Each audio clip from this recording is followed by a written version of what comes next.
इंतजार करते रहते, कब ये जीव मेरे लिए तड़फे, मेरे लिए रोए, लेकिन अपवित्र मन में विरह होता नहीं। इसलिए भगवान से प्रार्थना करो, प्रभु जितना हो सकता है अपनी तरफ से करती हूँ, जब पूजा पाठ चिंतन व्रत तप जो भी है करती हूँ, लेकिन इतने मात्र से काम नहीं बन रहा है। सपने में भी आपका आगमन नहीं होता, इसलिए आप ही कृपा करो, मैं आपके लायक बनूं, आप कृपा करो।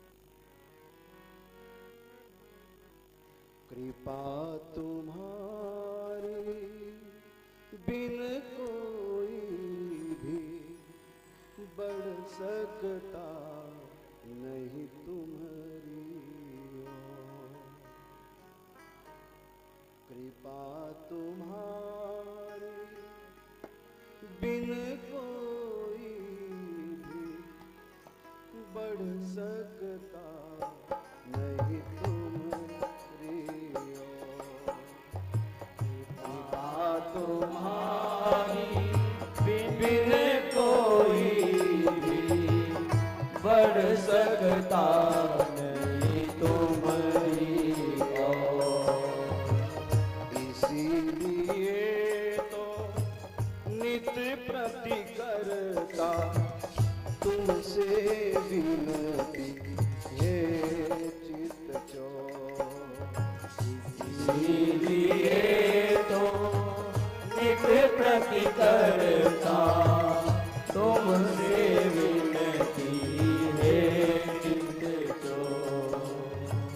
दीनों की सुनवाई होती तेरे दर हे दीनानाथ। तीनों की सुनवाई होगी तेरे दर पर दीनानाथ। दीन पतित पामर हूँ, मुझको पकड़ ले चलो अपने साथ, पकड़ ले चलो अपने साथ। कृपा तुम्हारी बिन कोई भी बढ़ सकता नहीं तुम्हारी ओर। कृपा तुम्हारी बिन कोई भी बढ़ सकता नहीं तुम्हारी ओर। हे प्रभु, आपकी कृपा के बिना कोई आपकी तरफ नहीं बढ़ सकता, इसलिए मैं नित्य प्रति आपसे प्रार्थना करता हूं। बचपन बीता, जवानी बीत गई, अब बुढ़ापा आ गया है, ये भी बीता जा रहा है, अब तक स्वप्न में भी आपका दीदार नहीं हुआ है। माया की फिसलन अति भारी, फिसल गिर रहा सब संसार। माया की फिसलन अति भारी, फिसल गिर रहा सब संसार। काम क्रोध मद लोभ ईर्षा, घाटी कठिन मोह अंधकार, घाटी कठिन मोह अंधकार। कृपा तुम्हारी बिन कोई भी बढ़ सकता नहीं तुम्हारी ओर। कृपा तुम्हारी बिन कोई भी बढ़ सकता नहीं तुम्हारी ओर।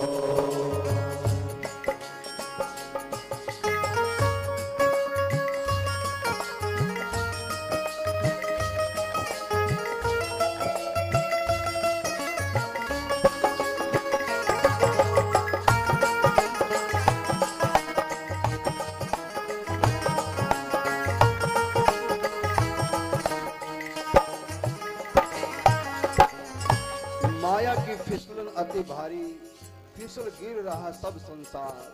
काम क्रोध मद लोभ ईर्षा, घाटी कठिन मोह अंधकार।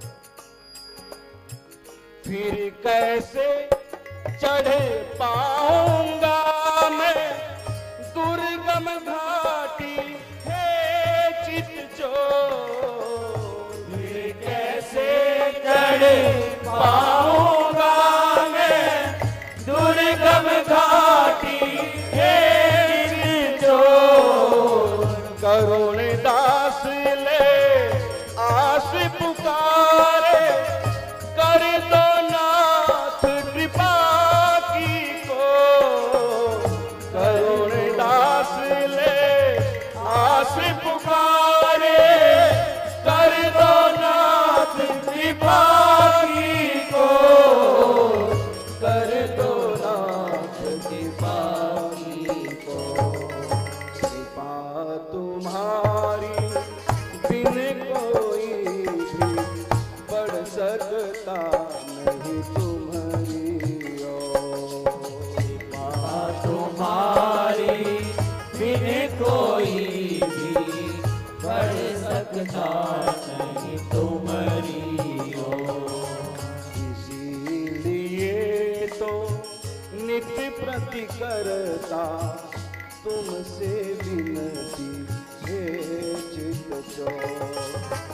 इसीलिए तो नित्य प्रति करता तुमसे विनती हे चित चोर। तुमसे विनती हे चित चोर।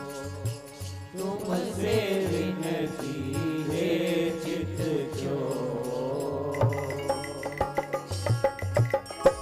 कृपा तुम्हारी बिन कोई भी बढ़ सकता नहीं तुम्हारी ओर। इसलिए तो नित प्रति करता तुमसे विनती है चित चोर।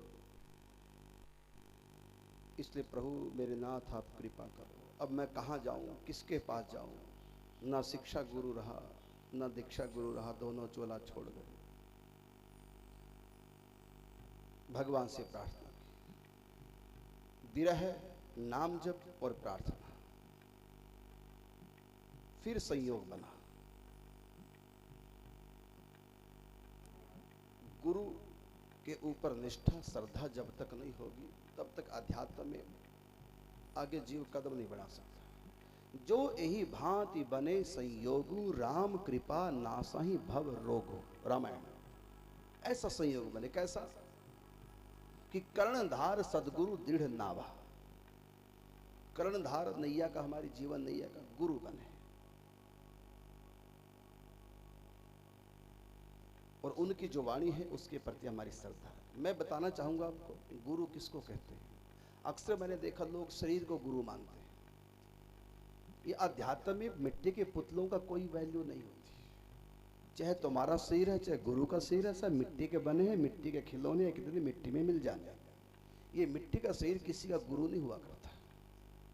जो वाणी है ना, जो ज्ञान है गुरु के हृदय में, जो उनकी वाणी के द्वारा प्रसारित हो रहा है और हम कानों के द्वारा उसको ग्रहण कर रहे हैं, वो जो शब्द है, वो जो ज्ञान है, वो जो गुरु वाणी है, वही हमारी गुरु है। शरीर को हम गुरु इसलिए मानते हैं। देखो मंदिर की जो बिल्डिंग है, ईंट पत्थर सरिया सीमेंट, वही हमारे घर की बिल्डिंग है, ईंट पत्थर सरिया सीमेंट। पे मंदिर को देखकर हम नमस्कार करते हैं, बिल्डिंग को अपनी देख के तो नमस्कार नहीं करते। कारण क्या है कि दरअसल नमस्कार उस ईंट पत्थर को नहीं हो रहा, नमस्कार मंदिर को नहीं हो रहा, बल्कि नमस्कार इसलिए हो रहा है कि उस मंदिर के अंदर भगवान की स्थापना है। बस सीधी सी बात है।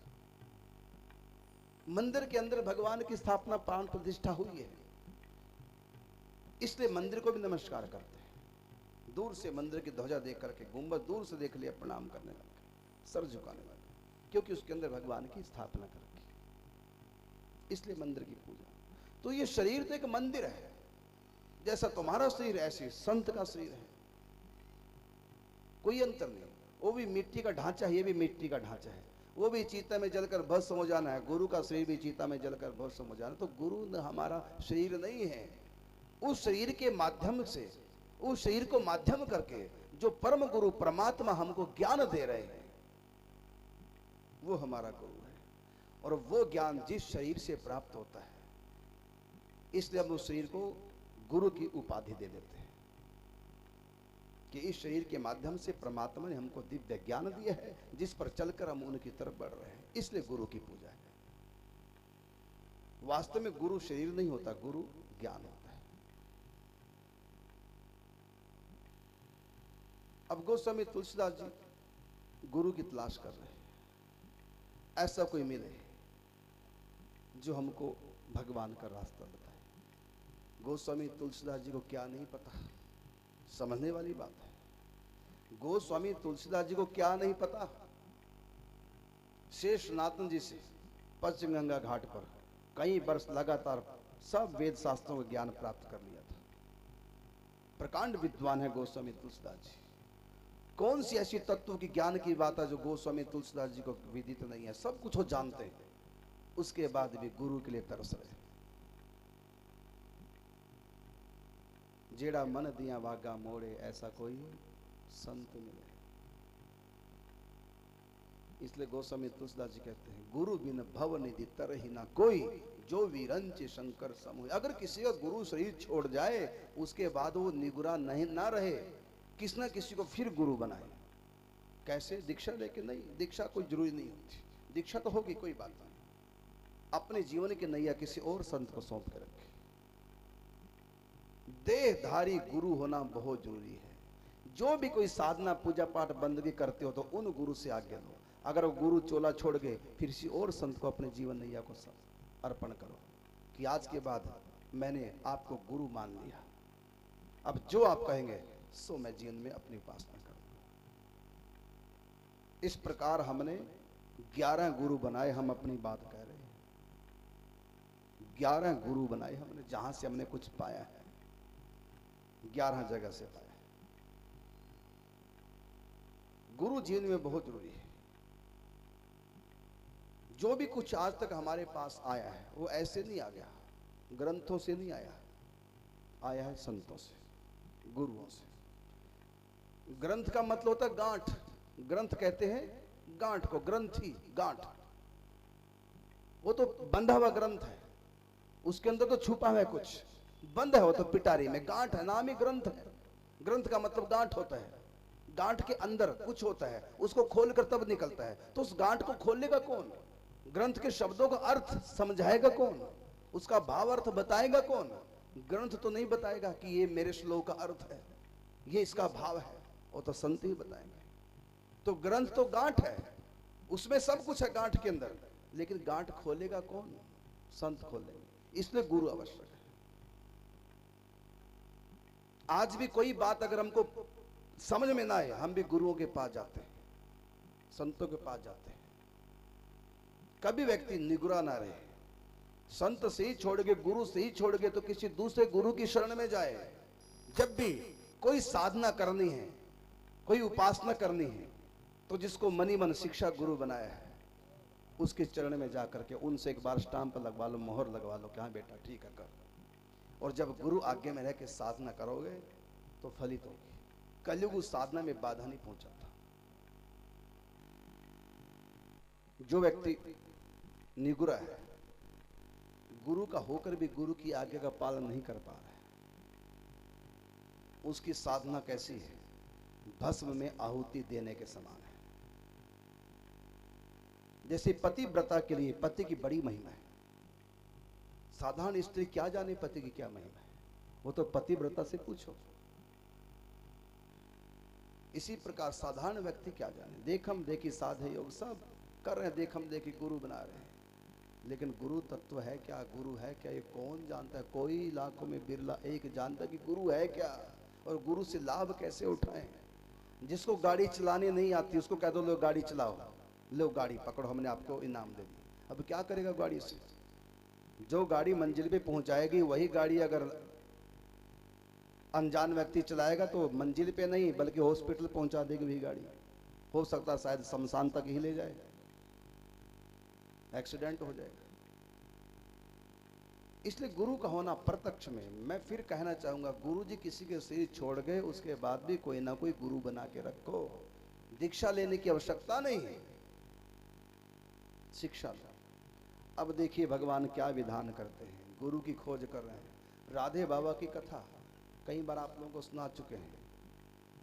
पहले शिव को गुरु बनाया राधे बाबा ने, उसके बाद हनुमान प्रसाद पोद्दार जी को गुरु बनाया राधे बाबा ने, फिर हनुमान प्रसाद पोद्दार जी का सिर छूट गया, फिर उनको आगे साधना में आगे बढ़ना था।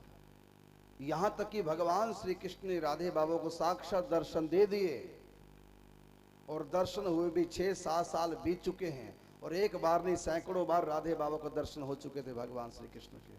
उसके बाद उसको अध्यात्म की आगे स्थितियों में जाना था। कहाँ? निकुंज राधा रानी के पास। जिस निकुंज में पुरुष प्रवेश वर्जित नहीं, आज तक उस निकुंज में जो भी आत्मा गई सब सखी भाव से राधा रानी की सहचरी का भाव धारण करके भीतर गई। कहा कि प्रात काल ही उठ के धार सखी को भाव, जाए मिले निज रूप सो या को यही उपाव। इसी उपाय से कोई भीतर जाएगा, लेकिन वहां सबसे पहले गुरु की आवश्यकता पड़ती है। और गुरु भी कौन? सखी। सखी गुरु की आवश्यकता पड़ती है। तो स्वयं भगवती, भगवान श्री कृष्ण के कहने से भगवती दुर्गा जी उनकी गुरु बनी। भगवती दुर्गा जी ने उनको निकुंज प्रवेश कराया राधे बाबा को। वहां भी गुरु की आवश्यकता पड़ी, चाहे वो दुर्गा जी गुरु रूप में आई है, चाहे भगवान शिव गुरु रूप में आए हैं। एक ललिता चरण नाम के महात्मा हुए हैं वृंदावन में, स्वयं हनुमान जी उनके गुरु बन के आए थे। किसी भी रूप में गुरु आ सकता है, हमारे माँ बाप के रूप में गुरु आ सकता है। जो हमको परमात्मा की तरफ ले जाए बस वही हमारा गुरु है, चाहे वो काला चोर क्यों ना हो, जो हमको भगवान की तरफ ले जाए।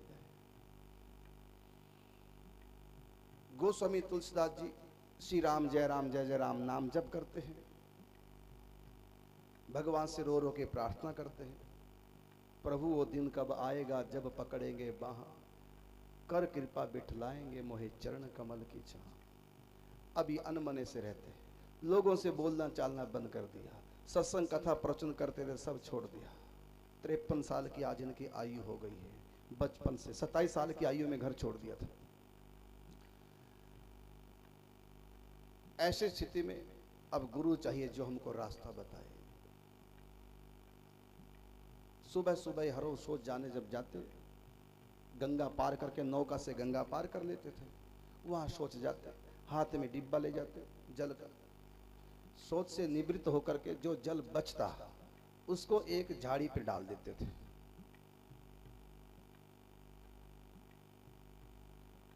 गोस्वामी तुलसीदास जी के मन में भावना रहती थी कि वैसे तो मैं जल फेंकने है, जो सोच का बचा है तो पेड़ में डाल दें, हरा भरा रहेगा। तो पेड़ पे झाड़ी पे डाल दिया करते जल को।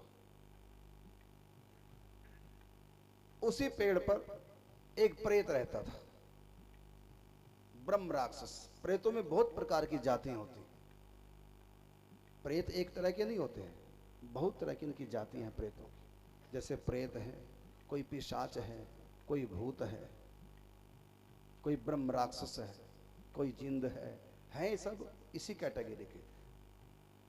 जैसे भूतों की कई जातियां, ऐसी चुड़ैलों की भी कई जातियां होती हैं। चुड़ैल है, एक कर्ण पिशाचनी है, लिखा है हमारे शास्त्रों में इसकी व्याख्या है। तो भूतनियां ये भी कई प्रकार की होती है। यहां तक कि अच्छे भी होते हैं भूत, जो देवताओं की तरह वरदान देने में समर्थ है, ऐसे भी होते हैं जिनको हम लोग पितर कहते हैं। होते वही भूत प्रेत है, वो ऊंची क्वालिटी के हो जाते हैं, उनको देव उपाधि प्राप्त हो जाती है। होते हैं वो भी भूत ही, उनको हम लोग पितर कहते हैं, वो वरदान देने में सक्षम होते हैं। उस झाड़ी पर एक ब्रह्म राक्षस रहता था। ये भी भूतों की एक जाति विशेष होती है, जो किसी संत के श्राप से श्रापित होते हैं वो ब्रह्म राक्षस बनते हैं। उसमें भी ब्राह्मण जो जाति के होते हैं।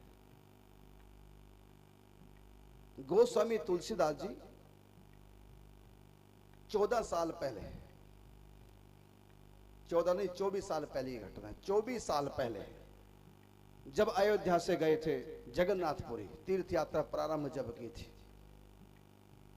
14 साल तीर्थ यात्रा की। अब तीर्थ यात्रा के भी 7 साल हो चुके हैं, तो 14 और 7 24 साल पहले 21 साल पहले। तो जब ये जगन्नाथपुरी गए थे, रास्ते में 20 जगह रुके थे, रात में विश्राम किया था। एक जगह की घटना, गांव से बाहर रुके, भिक्षा करके रोटी खा के गांव से बाहर एक वट वृक्ष के नीचे बैठ करके अपना राम जी का ध्यान चिंतन कर रहे थे।